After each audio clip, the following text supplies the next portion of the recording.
Blizzard Entertainment announced today that it will be suspending most Blizzard game services in mainland China due to the expiration of current licensing agreements with NetEase on January 23rd. This includes World of Warcraft, Hearthstone, Warcraft 3 Reforged, Overwatch, the StarCraft series, Diablo 3, Heroes of the Storm. This is important here, guys. Diablo Immortal. Diablo Immortal is getting suspended over there. And so there were a couple of updates, and we're going to read those too, okay? Code development and publishing is covered under a separate agreement. Blizzard has had licensing agreements with NetEase since 2008, covering the publication of these Blizzard titles with China. The two parties have not reached a deal to renew the agreements that is consistent with Blizzard's operating principles and commitments to players and employees, and the agreements are set to expire in January 2023. You're reading it wrong. Diablo Immortal stays. Oh. Yes. There's a period. I thought this was a comma. Excuse me, gentlemen. Guys. Diablo Immortal will stay in China. Of all of the other games, World of Warcraft getting kicked to the curb. Heroes of the Storm, well, you know, getting kicked to the curb also in China.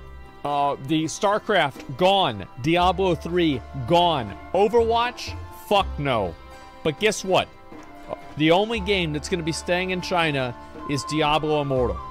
Why am I not surprised? Well, they're probably going to start making more money in China now, actually. I can't wait to see how that game evolves. Why? Probably because it was like... Diablo Immortal was not made by Blizzard, I think. I think somebody else made the game. And so it was probably owned differently. Like, the ownership of it might be different. I don't really know. It's hard to say. Like, I have no real idea on this. I'm just kind of guessing. China's also the biggest consumers too? Yeah, exactly. NetEase made it? Yeah, okay. Well, let's go back over here. Yeah, co-development and publishing is covered under a separate agreement. Yeah, there you go. Yeah, so NetEase also developed and published Diablo Immortal as well. So it makes sense that Diablo Immortal is going to be different. Okay, so let's go back over here. Covering the publication of these Blizzard titles in China. And so based off of the way that they're saying this, they have not reached a deal to renew the agreements that is consistent with, listen to the way they say this, Blizzard's operating principles and commitments to players and employees. So this makes it sound to me that Blizzard is pulling out of China because China is run by, you know, people that run China. And that's the way that it seems to me. Yes, bunch of communists, and like, you know, they like put you in camps, and they like, you know, you criticize the government, you're dead, right? I mean, it's, you know, just bullshit like that, right? And so it implies to me that Blizzard is leaving China because of things that are related to that, based off of what they're saying right here. It also says, we will suspend new sales in the coming days, and Chinese players will be receiving details on how this will work soon. Upcoming releases for Warcraft Dragonflight, Hearthstone, March of the Lich King, and Season 2 of Overwatch will proceed later this year. Yeah, sure, because that's going to happen this year and not next year. You might as well milk them for as much as you can before this thing is over. Let's see here. We're immensely grateful for the passion our Chinese community has shown throughout the last 20 years. We've been bringing our games to China through NetEase and other partners, said Mike Ybarra. Their enthusiasm and creativity inspire us, and we are looking for alternatives to bring our games back to players in the future. This disruption was strongly foreshadowed by the recent Activision Blizzard quarter financial reports from next week, and so this is what they've said.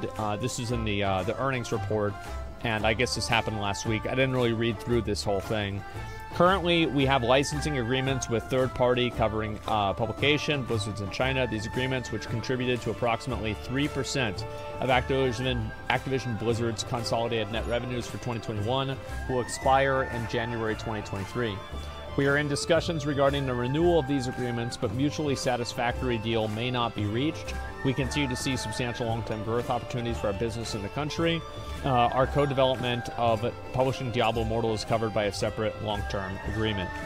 while China does not contribute a significant portion of Activision Blizzard's total revenue, citing it as only 3% as the company's consolidated revenue, it is an important market for Blizzard Entertainment, specifically where World of Warcraft, Diablo, and Hearthstone specifically are much more popular.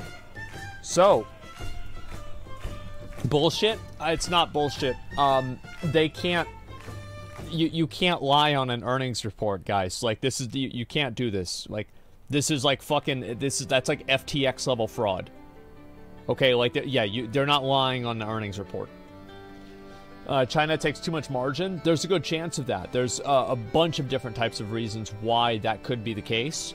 But it's weird to me that it's so low. I would expect it to be like 20%, 30%. That's just what I'm guessing because I've heard about how popular WoW is, especially classic WoW in China. So whenever I read this here, it's surprising to me.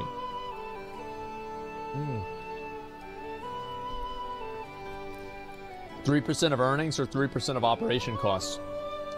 3% of Activision Blizzard's consolidated net revenues in 2021. So, yeah, that's what it is.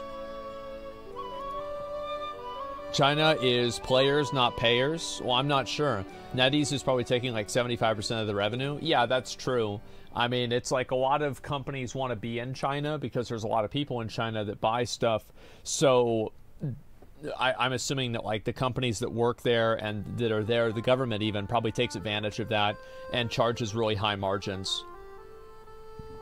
China's the one that kicked Blizzard. Did we forget that? I don't think China kicked Blizzard. I'm pretty sure that didn't happen.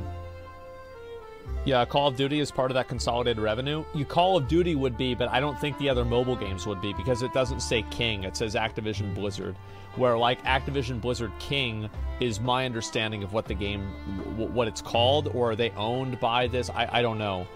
But it's like if you disperse this between Activision, Blizzard, and King, 3% is still quite substantial because I'm assuming that a lot of that comes from Blizzard.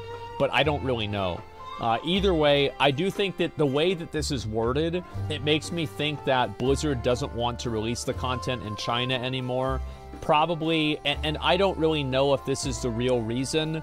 Like, they could have honestly just said that, oh, well, they don't line up with our principles and commitments to players and employees. But the reality is that they just weren't getting enough money for it. And they're just trying to, you know, take this severance of, you know, the Chinese market and try to use it as leverage to, you know, have better PR. Now, I don't necessarily know that. I think that it's probably a mix of the two, where there's probably a lot of people that probably believe in this and don't want to have their stuff there in China. And at the same time, there's probably a lot of other people that are thinking, well, we just want to make the money. That's all that we care about. So it's probably a little bit of both. That's what I would assume.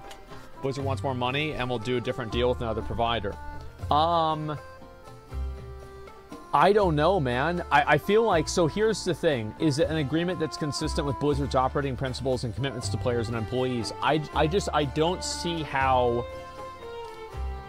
Because, like, isn't any company in China effectively beholden to the government? Like, where the government has some sort of, like, you know, fucking baseline ownership of every company that's there? Yeah.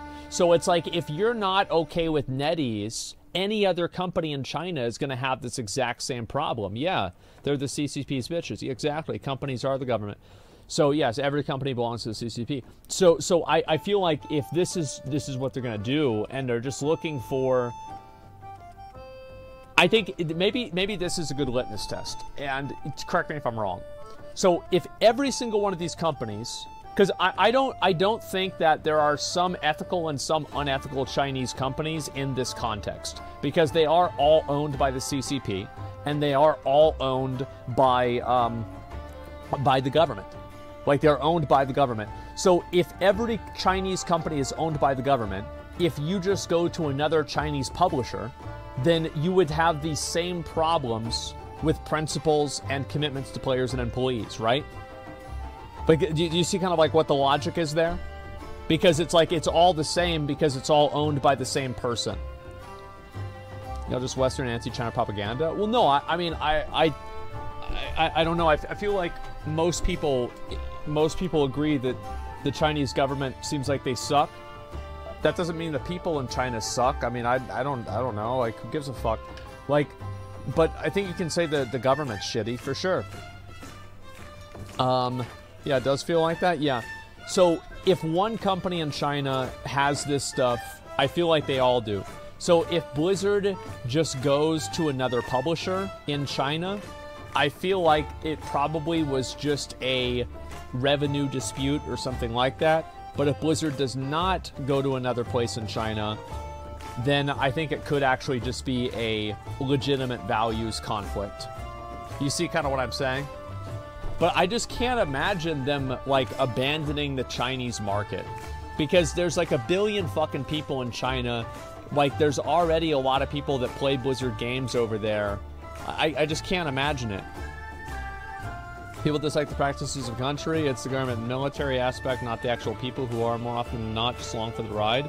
Yeah, I don't want to get into this about how is China good or bad or any other bullshit, okay? Like, I know that some people like to talk about this and about how bad China is, or like Russia, right?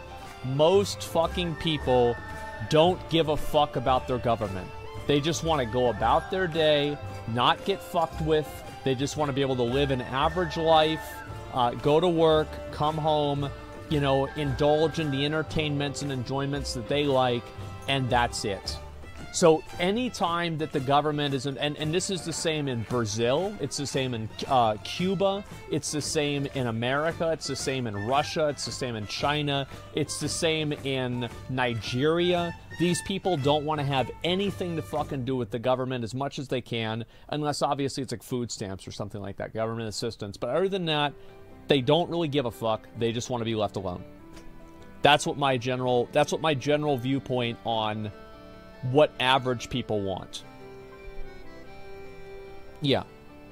You're wrong about the want to work part. I think that a lot of people want to have something to do that has meaning and value. But you're right that a lot of people don't get that out of many jobs.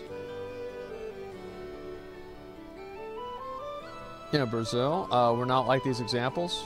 Well, I don't know. I feel like probably I would assume, like, if I went to Brazil, most people don't want to, like, they don't want to have to do with the government. They just want to live their life and have fun and enjoy themselves with their family and friends, and that's what they care about. That's it. Yeah, I feel like that's probably what it is. Why do I think that? Because that's what I've seen from all of these people. Like, I've met people all around the world. I've been on the internet for 20 years, and I think that the commonality that I've noticed is that most people just want to be left the fuck alone. They don't want to be told what to do. They don't want to be micromanaged. They just want the government to maybe give them money every once in a while, but other than that, stay the fuck out of their life. So yes. And from Argentina, and you're right, we just want to live. Yeah, I mean, like, there's a lot of people that are like that. I'm not saying, and by the way, like, if you're in another country and you're politically motivated, it's not a bad thing either. I'm just talking about, like, what the average population is. So yeah, take the money, sure? Yeah, basically it. And so it isn't worth it shareholders for their PR whenever they know that it's only 3% of their money. Shareholders just want out at that point. Yeah, there's that too, for sure. And if they're only making 3% of the revenue, that obviously means that, like, NetEase has a very, very favorable share of how much money Blizzard is making over in China, logically. So, because China's got a lot of people, it's a lot of people that play WoW over there, and so, like, how are they coming back with 3%? Well, obviously it's an unfavorable deal. So, if Blizzard just finds another publisher in China, I feel like if that happens, it probably had nothing to do with principles or commitments to players and employees. But if Blizzard stays out of China, at least for the considerable future until things change in some sort of a big way, then it does seem like it's a legitimate principles and commitment conflict. So what do you guys think about that? Yeah. America's way worse than China? No, it's not.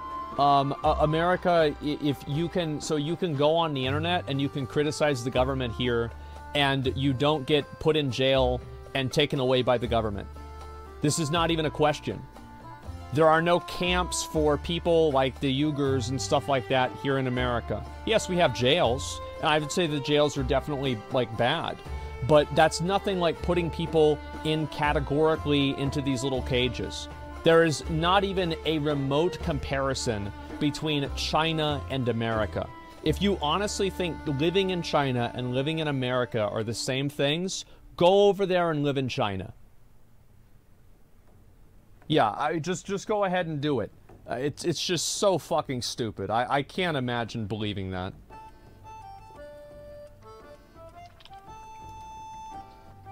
If you want to make an argument that American geopolitical politics are harmful to the world on the same level that China is harmful to the other rest of the world, then I can probably agree with you. With, like, you know, fucking nation building, interfering, meddling in other countries, absolutely. But I'm talking about for the people that live in America. It is 1,000 times better here than it is in China. I don't know how anybody could be fucking delusional enough to think otherwise. This is the most internet take I've ever heard in my entire life. Anyway, let's go back over and we'll read some of the updates on this. Depends on your social position, to be honest. Yeah, everybody always thinks they're going to be in the top position, right? Yeah, of course. NetEase response and impact to Blizzard's shutdown in China. And so this is what they said originally. NetEase response. So this is NetEase's response to it. They issued their own announcement about this, echoing the difficulties in renewing their licensing agreement with Activision Blizzard. NetEase responded that it has been doing its best to negotiate with Activision Blizzard, hoping to advance the contract renewal. After lengthy negotiations, we are unable to agree on some key terms of cooperation with Activision Blizzard. We're very sorry that Activision Blizzard announced the termination of cooperation in advance today, and we will have to accept this decision. NetEase will continue to perform duties and serve our players until the last moment. Notably, Diablo Immortal, which was developed jointly between Blizzard and NetEase, is covered under a separate agreement. So yes, Diablo Immortal is not getting shut down. Bloomberg reports that NetEase is also feeling the effects, falling 14% in Hong Kong after the announcement. Its biggest intraday fall in over a year, while local Chinese tech firms are selling fast. Yep, that's pretty much what I would expect. Blizzard Entertainment is certain to lose revenue and a major foothold in the region. NetEase loses access to a powerful Western partner, and Chinese players could lose access to Blizzard games until Activision secures new operations through disruption service could provide long enough to ruin World of Warcraft's aging popularity entirely. Yeah, I could think that definitely would happen, especially with like people that have to go and play other games. Do you think Microsoft had any influence on this decision? I don't know. Yeah, I have no idea. There is a good chance that it does because of just like different types of distribution stuff. So yeah, but I don't think that they would have made a massive decision like this just in the context of the Microsoft merger, because there are still some questions as to whether this will be blocked by the government or not. Now, I don't think that it will be. It seems very unlikely that it will be, but there has been a conversation about this. So I'm not sure. Look at NetEase president's statement on MMO Champion site. Okay.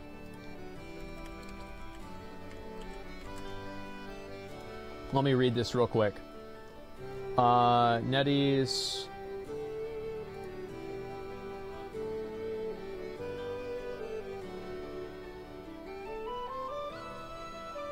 Okay, this is Simon Zhu. This is the guy who is the president of NetEase Games. As a gamer who spent 10,000 hours in the world of Azeroth, my man. StarCraft and Overwatch, I feel so heartbroken as I will no longer have access to my account and memories next year. One day, when what has happened behind the scene could be told, developers and gamers will have a whole new level of understanding of how much damage a jerk can make. Feel terrible for players who lived in those worlds. God damn. Oh my god, a jerk. Yeah, I wonder what the fuck happened. Yeah, damn. Is it Bobby? Nah, Bobby's been in charge of Activision Blizzard for like 20 years. Bobby could have been the one that made this deal in the first place. So I don't think it's Bobby. I think it's got to be somebody else. I don't know, man. This guy is losing a significant amount of money, so he's biased as fuck. Well, he's probably also likes playing the games. And like, yeah, he'll just play it through a VPN now, but it's not like he can't. I mean, like, bro, if he goes out and he says, oh, I'm just going to play it on a VPN now, I'm pretty sure the government would be at his house like 3 seconds after he pressed enter. You know, so obviously he's not going to say that. Feel bad for Chinese players. Yeah, there's plenty of guys in China that just like playing the game, and now they can't play the fucking game because of some fucking networking or, production dispute, right? Or revenue dispute. Yeah, it sucks. Absolutely. VPN in China sounds like a quick way to disappear. Well, I think a lot of people in China use VPNs. It's kind of like one of those things where it's... I feel like VPNs in China, like, so many fucking people use them. It's like smoking weed here in the U.S. before it was made legal in a lot of places where it's like, yeah, it's illegal. Yeah, you can go to jail for doing it, but everybody doesn't. Like, I don't really know. I don't know the culture over there, but, like, that's just kind of how it seems to me. But, yeah. Is high ping against the rules? I have no idea. But either way, yeah, it seems like obviously they'd be really disappointed about it. I mean, it's a lot of money for them. They probably care about the games. The guy said he put 10,000 hours into Azeroth, StarCraft, and Overwatch. I feel like, yeah, this is probably true.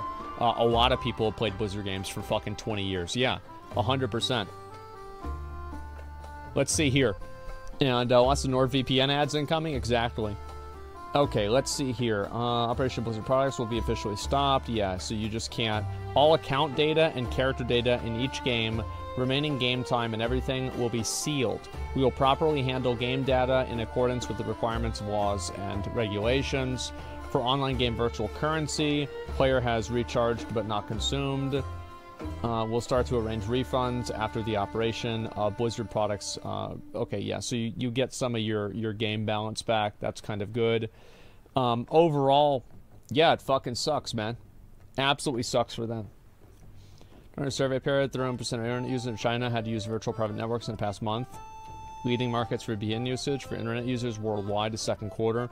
Yeah, I'd pretty much expect a lot of people to be using it. And we also have one final one. Is further statements from NetEase. Dragonflight will release on schedule. We kind of already read a lot of that. And let's see here. Blizzard China statements. Echoing sentiments while clarifying World of Warcraft Dragonflight. I'm trying to see... Yeah, okay, we've already... Yeah, and this is exactly what this was. So we'll read some of the comments for this. I'm sure this will be effective. I'm curious why NetEase had to do with Blizzard and the Chinese version of WoW. Let's see here.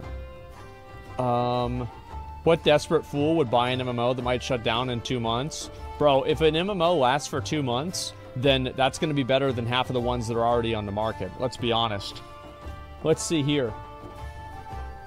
Chinese are certain the jerk could be in the meeting room, whoever it may be. I'm not looking forward to coming with the story. Doesn't look like a good scene at all. Well, I think that you can pretty much assume that the jerk is not somebody who works at the Chinese government. I have a very good feeling that this guy would not be calling somebody who works at the Chinese government a jerk. Okay, like, I'm just going to bet on that. So I bet it's probably somebody at Blizzard or somebody at Activision or something like that. Mike Ibarra? I don't know. I think that we'll just have to wait and see. Maybe they'll come out and say what happened. Let's see. And, sorry for Chinese players. I do respect the move from Blizzard, though. Expecting them to do anything for money at this point shows that they have no problem to cut off a big part of their income. Well, it wasn't a big part of their income, and we don't know necessarily that's why. But again, as I said before, I think that it really depends on what they do after this. If they just go to another publisher in China, it probably had to do with a revenue dispute. And if they stay out of China, it probably had to do with principles. Does that make sense, guys? And the reason why is because all Chinese companies are beholden to the government. So if you had a problem with the principles in one company, all of the companies would have this exact same thing. That's the right take. Yeah, we'll just have... Or China's banning them? I feel like that probably won't happen. I don't know. Or they couldn't get a better deal elsewhere. That could happen too. It's been made sense. People are just too small-brained to get it. Well, I don't think that people know yet. And it's just that we don't have enough information about it. But yeah, so China will no longer be a market in Blizzard games. Now, how will this change the way that Blizzard games are designed? I know that everybody likes saying that every time that something goes wrong with the game, it's because, oh, they're trying to cater to China. Oh, they're trying to do they're trying to get the Chinese markets. I actually don't think this is going to change any of the other games at all. I don't think it's going to have any impact on them, and I think the only change it's going to have is maybe some different monetization options in Diablo Immortal, because they have more vested interest in making it proliferated higher in China because it's their only product there. Maybe it would change something in Diablo Immortal, but it's impossible to really know if it's because of this, because we're talking about future changes and potential future changes. So you don't really have a control group to base it off of. I don't know. Could also be Chinese government pushing monitoring players or something that Activision refused. The big jerk could still be Blizzard because most people in China just see all that stuff as the price of business and not a loss of freedoms. That could be it too. Yeah, it's just really hard to say what's really going on. Anyway, so let's go back over here. There's also this that happened. Now, I talked about this a bit before, and I do think it's kind of funny that this happened. The Shah of Anger and Nalak loot issues with evokers. Basically, a lot of people yesterday went over and they made evokers, and they just went over and killed the world bosses, and they got them out. Because it was the only loot that could drop, and the baseline drop chance was pretty high. So there were a bunch of people who got this mount. And for anybody who doesn't know, this mount and all of the world boss mounts, I think the Solar Spirehawk, which is one from Rukmar in Warlords of Draenor, is 1 in 1,000. However, all of the other ones have been widely assumed to be a 1 in 2,000 drop rate. So in order to have a relatively good chance of getting this mount, you'd have to kill it 2,000 times on average. There are people that killed it 8,000 times on average. It is absolutely fucking ridiculous. So evokers went in and they got these mounts really, really easily. And everybody was messaging me about this. Everybody was talking about this. It got patched, it got patched, it got patched. So all this stuff got patched away. Now, it did get patched away, but the mounts did not get removed. And in fact, not only did the mounts not get removed, but the drop chances, Blizzard just decided, you know what? The drop chances were stupid anyway. Players finally found a way to cheat us out of it, and so we're just going to give it to everybody now. So the drop chances for the Mists of Pandaria and Warlords of Draenor boss mounts have been greatly increased. So what does greatly increased mean? How many of you guys killed it today and you got one of the mounts? Like, what would you guys say that greatly increased means? Is it 10%, 1%? It's like 2% or something like that?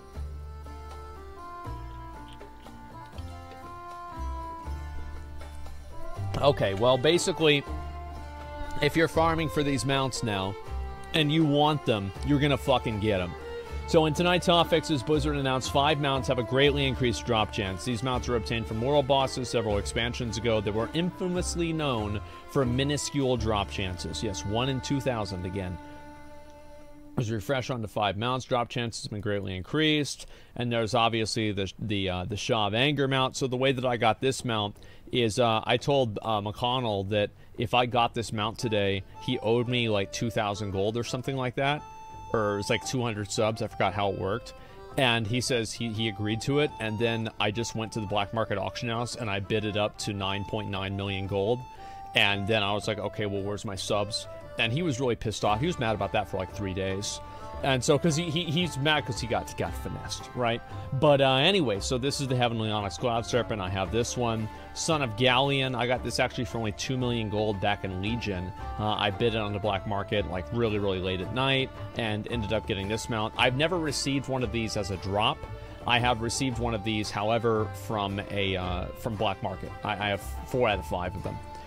Cobalt Primordial Direhorn. This originally was not on the black market, and then late in BFA, they added it onto the black market. The first time it was on the black market, Izzy had like some event that she wanted me to go to, and it was the day that the Cobalt Primordial Direhorn went on the black market, and I couldn't buy it because I had to go to this event with her and like all of her friends. So I actually made a complete ass of myself. I ruined the entire night for her, and I didn't get them out. Well, anyway, later on, I did get them out the second time. It was okay. Let's see here. Yeah, of course. And, yeah, I got that taken away from me, and I did not get them out there. And I came back later on, and then I got it. Reigns of the Thundering Cobalt Cloud Serpent. This was the one that I do not have. I've been farming this for a long time, and I've never gotten it. It doesn't matter now, because now I'll be able to. Solar Spirehawk, a fateful day back in Legion, a warrior named Big Randy traded me this mount whenever we killed it together in a raid group. The craziest thing about it is the guy came back and he killed it again like 2 weeks later, and he got the mount again. And I took a screenshot next to him back in Legion of us both riding the mounts in the class order hall. It was fucking ridiculous. Yeah, it was karma. Yeah, and so this is what happened with these mounts for me. Now, obviously, Asmongold will be pleased. At least modern day Asmongold. 5 years ago, died raging about casualization. Maybe a little bit, but the truth is that 5 years ago, well, I guess you did have the WoW token 5 years ago, but I feel like with the WoW token nowadays, I mean, these were all mounts you could just buy with real money. You want to know how to get one of these mounts right here? Oh, look, how do you get the Reigns of the Cobalt Cloud Serpent? Well, let's see. So you go over here, and let's go right out here. We'll get on the Brutosaur, and you go to the auction house, you go to the WoW token, and you buy a lot of these. So let's see here, and let's take calculator, and we'll do, let's see, 10 million divided by 21600 equals times $20. So it's about 900 bucks. So you're going to be able to get one of these mounts for a little bit under $1,000. So I don't know, guys. I'm going to be real. That's not a big deal to me. Oh wow. Oh wow.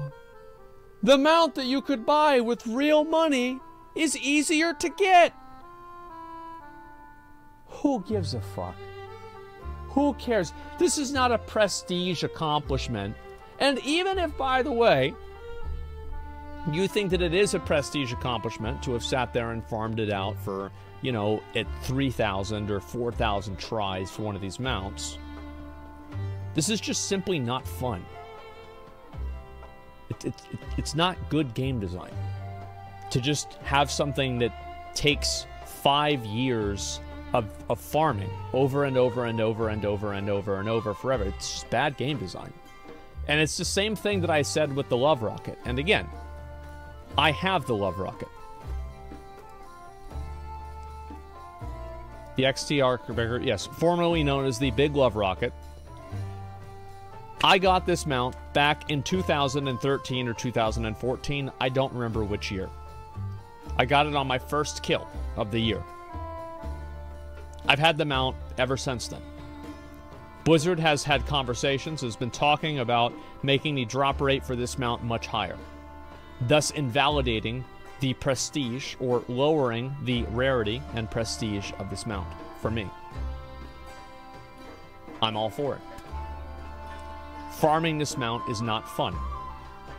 And I do not like the idea that certain MMO players have, that because they engaged in an unfun, boring activity, that the game cannot evolve past it, because then their commitment to monotony and unfun activities will be thus invalidated. No. The game needs to be fun. The game needs to be fun, needs to be enjoyable. And yes, some grinding is okay, and that's fine. But 1 in 2,000 that is only available for a certain time every year, or 1 in 2,000 period, like with the world boss mounts, this is not healthy for a video game. This does not create a healthy type of gameplay from players. It's not, I don't think, enjoyable for anyone. Who here that does this was having fun? I would say probably no one. And I think that matters. I don't like the idea that the rarity and perceived value of certain things like this, especially whenever you can buy them with real money directly from the game itself, should be maintained at the expense of the enjoyment of the entire player base. This is ridiculous. I am completely for this. Blizzard, please do the same thing to Necro Ray Eggs. This will be done for drops across the board to cap attempts, so people aren't having 2,000 runs for a 1 in 100 mount. This is a stupid comment. You approach the third standard deviation of probability, which is a 99.7% probability of having a 1 in 100 event occur with around 880 attempts. Nobody is going 2,000 runs for a 1 in 100 mount. It is extremely unlikely that that would ever happen. I think 100, like 1 in 100 mounts are fine. 1 in 2,000s are not. This is my opinion. Last night, someone spent 99 gold for Onyx on Black Market Auction House. Well, he still has the mount, so that's great for him. Let's see here. Please consider lowering the respawn timer. In that case, it's in about 15 minutes currently. I don't think it really matters. Feels like it misses the point and just devalues these mounts further. Nothing that you can buy directly from the game itself for real money has any value to begin with. This is a facade. Let's see here.